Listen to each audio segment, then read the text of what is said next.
Welcome to Red Tech Channel, a new way to learn. तो आज हम बात करेंगे इंडियन कॉन्स्टिट्यूशन से रिलेटेड कुछ एमसीक्यूज के बारे में। So let's begin.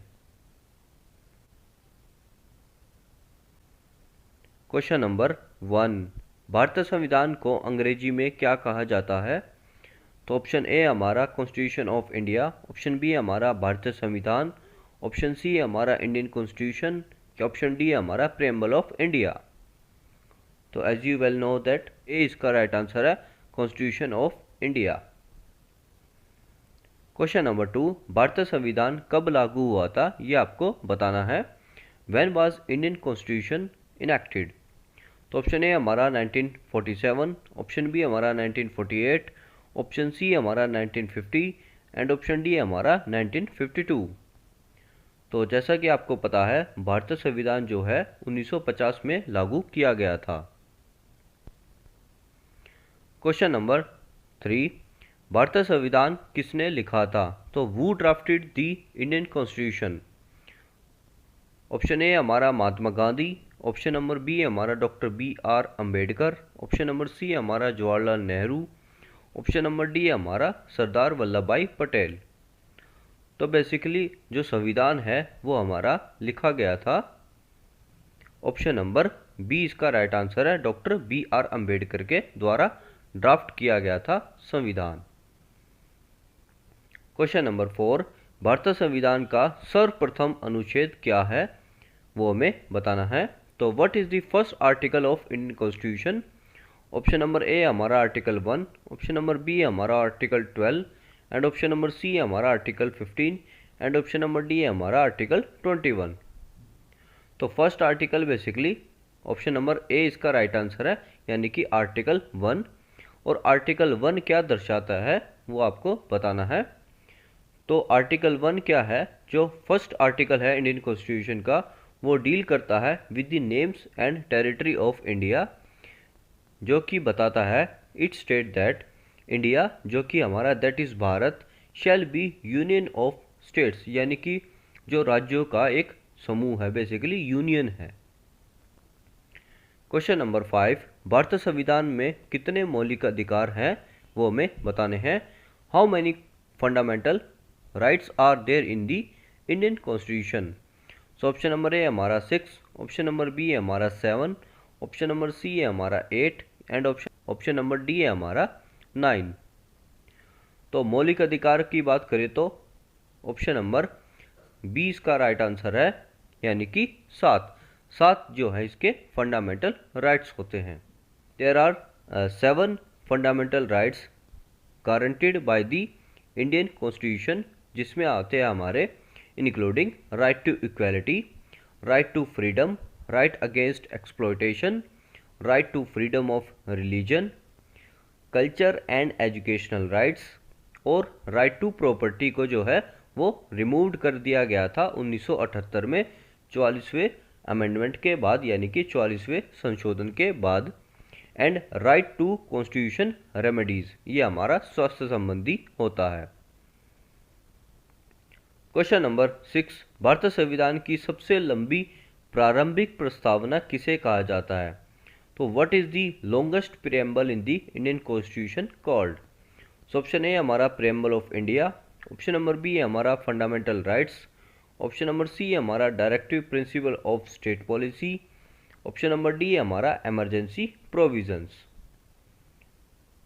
तो राइट आंसर है हमारा ऑप्शन नंबर ए, यानी कि प्रीएम्बल ऑफ इंडिया, जो हमारा बेसिकली प्रस्तावना है वही हमारा जो है काफ़ी लंबा है, सबसे लंबा है, वो लॉन्गेस्ट प्रीएम्बल है इंडियन कॉन्स्टिट्यूशन का। क्वेश्चन नंबर 7, भारतीय संविधान में राज्यों की संख्या कितनी है वो हमें बतानी है। How many states are there in the Indian constitution? तो भारतीय संविधान में कितने जो है राज्यों का विवरण है वो हमें बताना है। ऑप्शन नंबर ए हमारा 25, ऑप्शन नंबर बी हमारा 28, ऑप्शन नंबर सी हमारा 29 या ऑप्शन नंबर डी हमारा 30। तो राइट आंसर है हमारा ऑप्शन नंबर बी, यानी कि 28 जो है हमारे स्टेट्स मेंशन्ड है इंडियन कॉन्स्टिट्यूशन में। क्वेश्चन नंबर 8, भारत सरकार द्वारा जम्मू और कश्मीर राज्य को विशेष स्थान देने वाले अनुच्छेद 370 को कब निरस्त किया गया? When was Article 370, which granted special status to the state of Jammu and Kashmir, revoked by the Government of India? यानी कि आपको बताना है धारा 370 कब हटाई गई थी। सो ऑप्शन नंबर ए हमारा अगस्त 5, 2018, ऑप्शन नंबर बी हमारा अगस्त 15, 2019, ऑप्शन नंबर सी हमारा अगस्त 5, 2019 या ऑप्शन नंबर डी हमारा सितंबर 1, 2019। इसी के बेस पे बेसिकली जो है रिसेंटली एक मूवी रिलीज हुई है आर्टिकल 370 के ऊपर। अगर आपको इसके बारे में जो है अच्छे से जानना है तो वह आप जो है मूवी देख सकते हैं। तो राइट आंसर है हमारा ऑप्शन नंबर सी, यानी कि 5 अगस्त 2019 को जो है धारा 370 को जो है जो स्पेशल स्टेटस देता था जम्मू कश्मीर को, अपना अलग संविधान, अलग झंडा, अलग कानून बनाने के, उन सबको जो है वो रिवोक्ट कर दिया गया था गवर्नमेंट ऑफ इंडिया द्वारा जो है पार्लियामेंट में। क्वेश्चन नंबर 9, भारतीय संविधान की धारा 21 क्या कहती है? What does article 21 of the Indian constitution say? तो ऑप्शन ए हमारा right to equality, option number B हमारा right to freedom of religion, option number C हमारा right to life and personal liberty या ऑप्शन नंबर डी हमारा right against exploitation. तो right answer है हमारा option number C, यानी कि right to life and personal liberty article 21 कहता है। क्वेश्चन नंबर 10, भारतीय संविधान की प्रारंभिक प्रस्तावना किसे लिखी गई है? तो who wrote the preamble of Indian constitution? तो प्रेम्बल किसके द्वारा लिखा गया था वो हमें बताना है। ऑप्शन नंबर ए हमारा doctor BR Ambedkar, option number B हमारा Jawaharlal Nehru, option number C हमारा Sardar Vallabhbhai Patel, option number D हमारा NA पालखीवाला। तो राइट आंसर है हमारा ऑप्शन नंबर बी, यानी कि जवाहरलाल नेहरू। तो जवाहरलाल नेहरू के द्वारा जो प्रेम्बल लिखा गया था इंडियन कॉन्स्टिट्यूशन का। क्वेश्चन नंबर 11, भारतीय संविधान की प्रारंभिक प्रस्तावना में समाजवाद का अर्थ क्या है? तो what does socialism means in the preamble of Indian constitution? Option A हमारा ensuring social justice, option number B promotion of economic equality, option number C equal opportunities for all या option number D all of the above. तो right answer है हमारा जो socialism है वो हमारा सभी को दर्शाता है। तो राइट आंसर हमारा ऑप्शन नंबर डी है, all of the above. Question number 12, भारतीय संविधान का धार्मिकता से किस प्रकार का संबंध है वो हमें बताना है। तो what type of relationship does the Indian constitution have with religion? So option number A हमारा it is secular, option number B हमारा it promote a specific religion या ऑप्शन नंबर सी हमारा इट इज एथेस्टिक या option number D हमारा it prohibits religion practices. तो जो है धार्मिकता के ऊपर आपसे क्वेश्चन पूछा गया है, तो राइट आंसर है हमारा ऑप्शन नंबर ए, यानी कि सेकुलर। सेकुलर का वर्ड बेसिकली इस संदर्भ में जो क्वेश्चन है इसमें धार्मिकता के आधार पर पूछा गया है कि किसी भी एक धर्म को जो है हमारा भारतीय संविधान वो प्रमोट नहीं करता। संविधान बेसिकली एक रिलीजन की ओर झुका हो ऐसा नहीं है। हमारा जो संविधान है भारतीय संविधान हर जो धर्म है उसको बराबर जो है वो हक देता है। तो इस संदर्भ में ये सेकुलर वर्ड यूज किया गया है इस क्वेश्चन में। क्वेश्चन नंबर 13, भारतीय संविधान में कितनी अनुसूचित जातियां और अनुसूचित जनजातियां हैं? तो how many scheduled caste and scheduled tribes are there in the Indian constitution? Option number A हमारा 4, ऑप्शन नंबर बी हमारा 5, ऑप्शन नंबर सी हमारा 6 या ऑप्शन नंबर डी हमारा 7। तो राइट आंसर है हमारा ऑप्शन नंबर बी, यानी कि 5। क्वेश्चन नंबर 14, भारतीय संविधान में संघीयता किसे कहा जाता है? What is federalism called in the Indian constitution? Option number A हमारा union of states, option number B हमारा federation of states, option number C हमारा कॉरपोरेशन फेडरलिज्म या ऑप्शन नंबर डी हमारा कॉन्करेंट लिस्ट। तो राइट आंसर है हमारा option number A यानी कि union of states. In the Indian constitution federalism जो है वो यूनियन ऑफ स्टेट्स को दर्शाता है, जिसमें ये बताया गया है कि एक स्ट्रॉन्ग सेंट्रल गवर्नमेंट होती है जिसके स्टेट्स होते हैं सिग्निफिकेंट पावर के साथ, यानी कि जो स्ट्रॉन्ग पावर है, मेन पावर है, वो सेंट्रल गवर्नमेंट के पास होती है और कुछ स्पेसिफिक जो सिग्निफिकेंट पावर है वो स्टेट के पास होती है। कई जो देशों में है वो फेडरलिज्म का जो है वो रूल अपनाते हैं, जो स्टेट्स को है वो काफ़ी पावर दी जाती है जो सेंट्रल गवर्नमेंट है उससे भी ज़्यादा। तो इसलिए इस क्वेश्चन में यही पूछा गया है कि फेडरलिज्म क्या कहलाता है इंडिया में, क्योंकि स्टेट्स को पावर दी जाती है पर कुछ सीमित दायरों तक दी जाती है ताकि जो है वो अपने राज्यों का शासन कर सके, और जो सेंट्रल गवर्नमेंट है उसके पास जो है स्ट्रॉन्ग पावर रहती है उन पे इनेक्ट करने की। तो सेंट्रल गवर्नमेंट के पास जो है स्ट्रॉन्ग पावर होती है, स्टेट्स के पास सिग्निफिकेंट पावर्स होती हैं जितनी आवश्यक हैं उतनी ही। क्वेश्चन नंबर 15, भारतीय संविधान की संशोधन की प्रक्रिया किस धारा के अंतर्गत आती है? तो under which article is the process of amending the Indian constitution carried out? So option A हमारा आर्टिकल 356, ऑप्शन बी हमारा आर्टिकल 360, ऑप्शन नंबर सी हमारा आर्टिकल 368 या ऑप्शन नंबर डी हमारा आर्टिकल 370। तो राइट आंसर है हमारा ऑप्शन नंबर सी आर्टिकल 368। 368 के आधार पर जो है वो संविधान में संशोधन की प्रक्रिया जो है होती है। The process of amending the Indian constitution is carried out under article 368 which lays down the procedure for amendment by the parliament. तो पार्लियामेंट के द्वारा, संसद के द्वारा जो है संविधान संशोधन की प्रक्रिया को किया जाता है आर्टिकल 368 के द्वारा। क्वेश्चन नंबर 16, भारतीय संविधान में कितने अनुच्छेद हैं? How many articles are there in the Indian constitution? So option number A हमारा 395, ऑप्शन नंबर बी हमारा 398, ऑप्शन नंबर सी हमारा 399 या ऑप्शन नंबर डी हमारा 401। So right answer is option number A यानी कि 395। 395 बेसिकली अनुच्छेद हैं हमारे संविधान में। The Indian constitution consist of 395 article in total which provide for the structure and functioning of the government, जिसमें हमारे जो है सरकार के काम करने के और उसके जो स्ट्रक्चर है उसके बारे में दिया गया है। फंडामेंटल राइट्स यानी कि मौलिक अधिकार और राज्यों के निर्देश जैसे कि हमारे डायरेक्टिव प्रिंसिपल और अदर प्रोविजन का मेंशन है। क्वेश्चन नंबर 17, भारतीय संविधान में कितने अनुसूचित क्षेत्र हैं? How many schedule areas are there in Indian constitution? So option number A हमारा 8, ऑप्शन नंबर बी हमारा 9, ऑप्शन नंबर सी हमारा 10 या ऑप्शन नंबर डी है हमारा 11। तो राइट आंसर है हमारा ऑप्शन नंबर ए 8। 8 हमारे जो हैं शेड्यूल एरियाज हैं।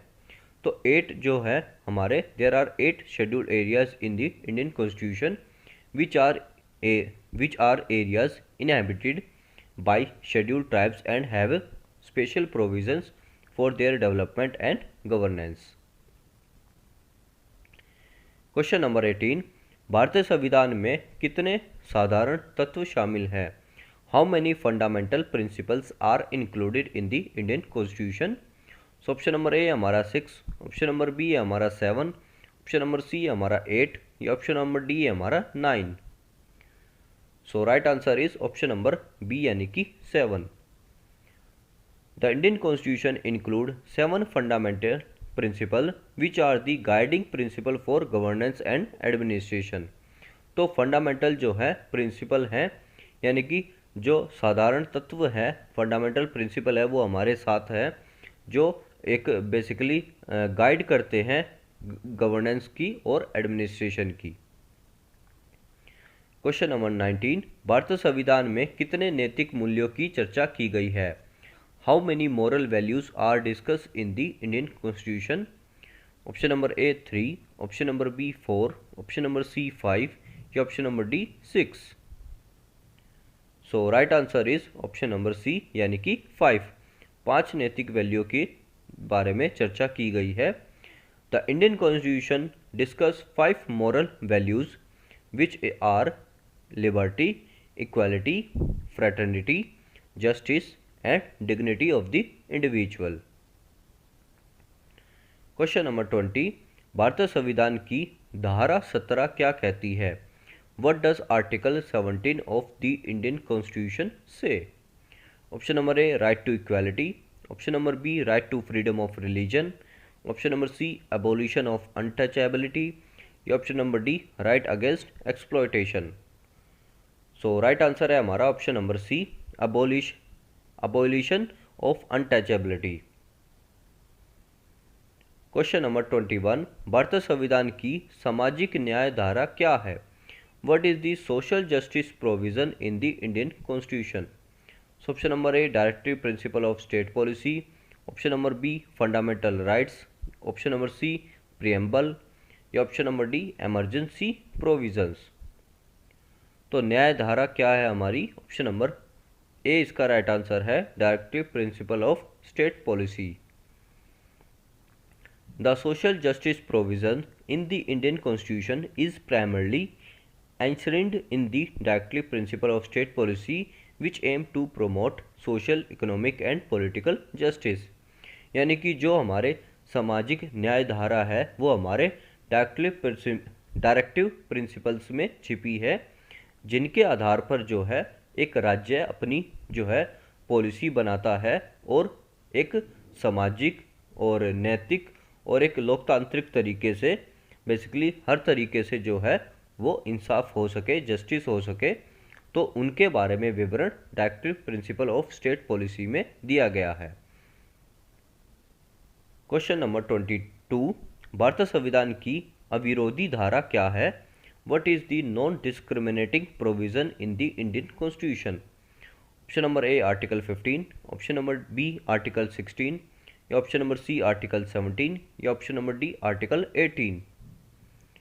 सो right answer is option number B यानी कि आर्टिकल 16। आर्टिकल 16 हमारा बेसिकली नॉन डिस्क्रिमिनेशन प्रोविजन बताता है। Article 16 of Indian constitution prohibit discrimination on the grounds of religion, यानी कि किसी भी धर्म, कास्ट और किसी के जन्म के स्थान के आधार पर जो है डिस्क्रिमिनेशन नहीं करने का बेसिकली ये आर्टिकल 16 में मेंशन है। और इसमें बेसिकली एम्प्लॉयमेंट के आधार पर भी जो है वो भेदभाव ना हो, यह भी आर्टिकल 16 में मेंशन है, जैसे कि इसमें गिवन है रिलेटेड टू द एम्प्लॉयमेंट और appointment to any office. Question number 23, भारतीय संविधान में नागरिकों को कौन कौन से स्वतंत्रता प्रदान किए गए हैं? What freedoms are provided to citizens in the Indian constitution? Option number A freedom of speech and expression, option number B freedom of assembly, option number C freedom to practice any profession, या option number D all of the above.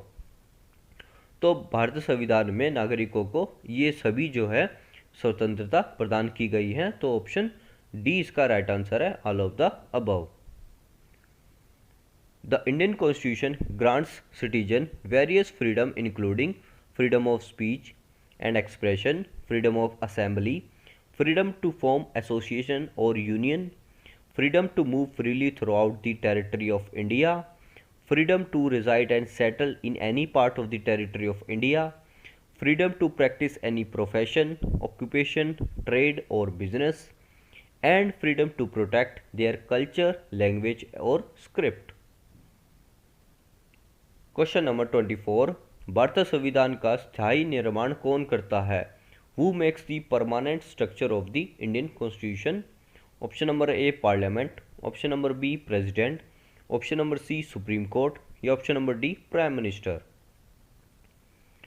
So right answer है हमारा option number A यानी कि parliament. Parliament जो है स्थायी निर्माण करता है। The permanent structure of Indian constitution is made by the parliament of India through out the process of constitution amendment, यानी कि संविधान संशोधन के द्वारा करते हैं हमारी संसद। क्वेश्चन नंबर 25, भारतीय संविधान में कौन कौन से संवैधानिक संशोधनों के लिए आवश्यकता होती है? What type of constitution amendments are required in the Indian constitution? So option number A हमारा simple majority, option number B special majority, option number C absolute majority या ऑप्शन नंबर डी 2/3 मेजोरिटी। तो अगर आपको संशोधन लेके आना है तो उसमें कितनी मेजोरिटी की आवश्यकता होती है वो आपको बतानी है। सो ऑप्शन बी इसका राइट आंसर है स्पेशल मेजोरिटी। स्पेशल मेजोरिटी में बेसिकली 50% से अबव जो है वो वोटिंग होनी चाहिए, ये आपको ध्यान रखने की आवश्यकता है। तो ये थे हमारे 25 क्वेश्चन इंडियन कॉन्स्टिट्यूशन से रिलेटेड। आई होप ये आपको जो है समझ में आए होंगे। ये जो है first time I have discussed this type of question in the red take channel. Please comment करके ज़रूर बताइएगा कि क्वेश्चन जो है आपको कैसे लगे। सो फीडबैक के आधार पर जो है मैं ये सीरीज़ को जो है आगे कंटिन्यू करूँगा। So that's all for this video. Do subscribe if you like and thanks for watching. जय हिंद, जय भारत।